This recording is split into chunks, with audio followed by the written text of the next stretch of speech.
Hey y'all, welcome back to another week of What's for Dinner. So on Mondays, I always try to keep it simple, but on this Monday in particular, I had a lot going on and mama was tired, so frozen pizza to the rescue. I do like to buy the Red Baron classic crust pepperoni pizzas. It is the only frozen pizza that my 2-year-old will eat. Can't be the brick oven, it has to be the classic. I did find these on sale recently, so I did stock up, but even when they're not on sale, they are super affordable. So I have some ranch on the side for dipping, and then I also have some cantaloupe and grapes. On Tuesday, I made this mandarin orange chicken that I found over in the freezer section at Trader Joe's. I just dumped that whole bag into my preheated air fryer and I cooked it at 400 degrees for, I want to say mine was done in 13 minutes, but I set my timer for 10 minutes so that I could remind myself to take it out and shake it.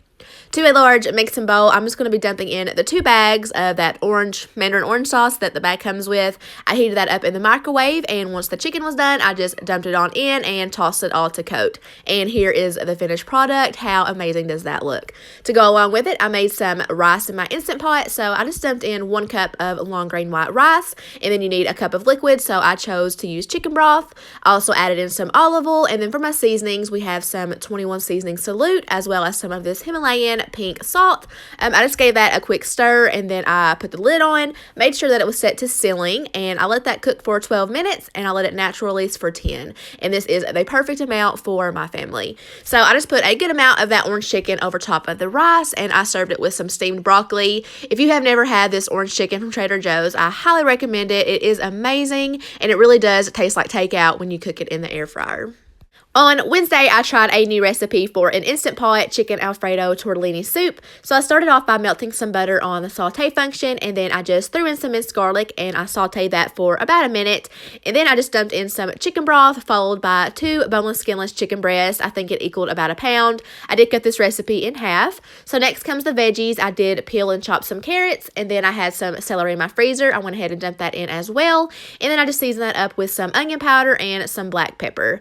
So I'm just going to pop my lid on, make sure that it's set to sealing, and I'm going to set my timer for 10 minutes, and then I'm going to let it natural release for 5. So once that time was up, I just removed the chicken from the liquid, and I let it rest for a bit, and then I just sliced it up and then chopped it into bite-sized pieces. So I'm just going to go ahead and dump all that chicken back into my pot, followed by some half and half that I have heated in the microwave and mix some flour into it. Then I'm going to be dumping in this whole package of spinach tortellini and letting that boil for about 2 minutes. I do have this on the saute function. Once that tortellini was cooked, I added in some shredded Parmesan cheese and gave that a quick mix. Just let that cheese melt. It took no time at all. And then I added in a few handfuls of kale, or you could use spinach or just leave it all out. I stirred that in to let it wilt down. And then lastly, I'm just going to be seasoning it to taste with some salt and pepper, and that is it. So here is my bowl. I did like this recipe, but I didn't love it. I had high expectations for this dish, and it just didn't do it for me. I think that the chicken was a bit overcooked and just slightly bland for my taste, and it also didn't taste like any Alfredo flavor like I was expecting. I did enjoy my bowl. I just don't think that I would make it again. On Thursday, I made some smothered beef burritos. So for the meat, I have about 2 pounds of a chuck roast that I have cubed up and placed into my crock pot. Then I'm just pouring a large can of the enchilada sauce over the top, followed by a beef bouillon cube. Then I placed my lid on and I cooked it on high for 4 hours, or you could do it on low for 8. This is what it looked like when it was done. I just took a slotted spoon and removed that meat to a separate mixing bowl. Then I'm going to take 2 forks and shred it up. This took no time at all because the meat was super tender. And then I'm just going to be placing that meat onto a burrito-sized tortilla. I did warm these up in the microwave for a little bit beforehand just so that they wouldn't crack when I went to fold them. I'm just going to be layering it with some cheese on top. I'm going to fold it up, and then I'm going to spoon some more of that sauce that came from the crock pot over top of the burritos, top it with some more cheese, and pop it under my broiler for a couple of minutes.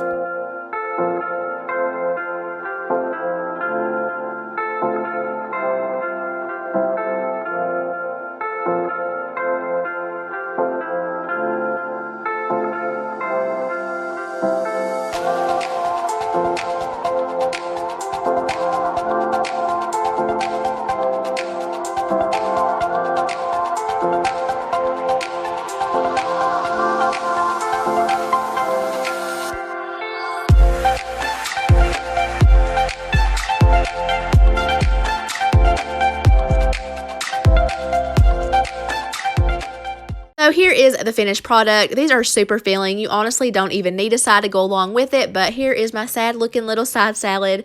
I did plan on having a tomato to go in it, but it went bad before I could use it. But these burritos are a family favorite recipe. I used to make these all the time, but it's been a while since I've made it, and I'm glad that I put it on the meal plan. These are absolutely delicious. On Friday, I tried another new recipe for a cheesy beef and hash brown bake. So I started off by browning up a pound of ground beef, and then I drained it, wiped out the skillet, and added some olive oil in my skillet to heat up. So here I'm just taking some carrots, and I am finally chopping those up. I thought that would be better than like large slices of carrots in a casserole. So I just added that to my skillet and seasoned it with some onion powder, and I'm just going to cook that for about 4 to 5 minutes.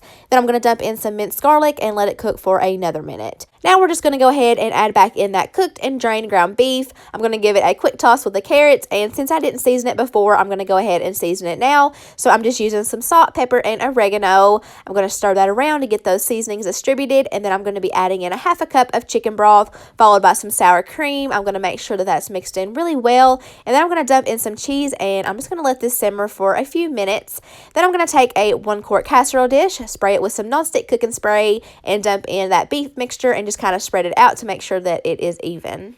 So now on to the hash brown part. I just have one large russet potato that I have peeled, and I'm running it over my cheese grater. As you see, I'm doing this over a kitchen cloth because these potatoes are going to have a lot of moisture that you definitely don't want over your casserole. So I just kind of ball it up and I squeeze it out really well over my sink to get rid of all of that extra water. So after I have done that, I'm just going to dump it into a mixing bowl and drizzle it with some olive oil and season it with some salt and pepper. And I'm just going to mix that around really well, and I'm going to top that onto the casserole and spread it out evenly. And this is going to go in my oven at 375 degrees for 40 minutes.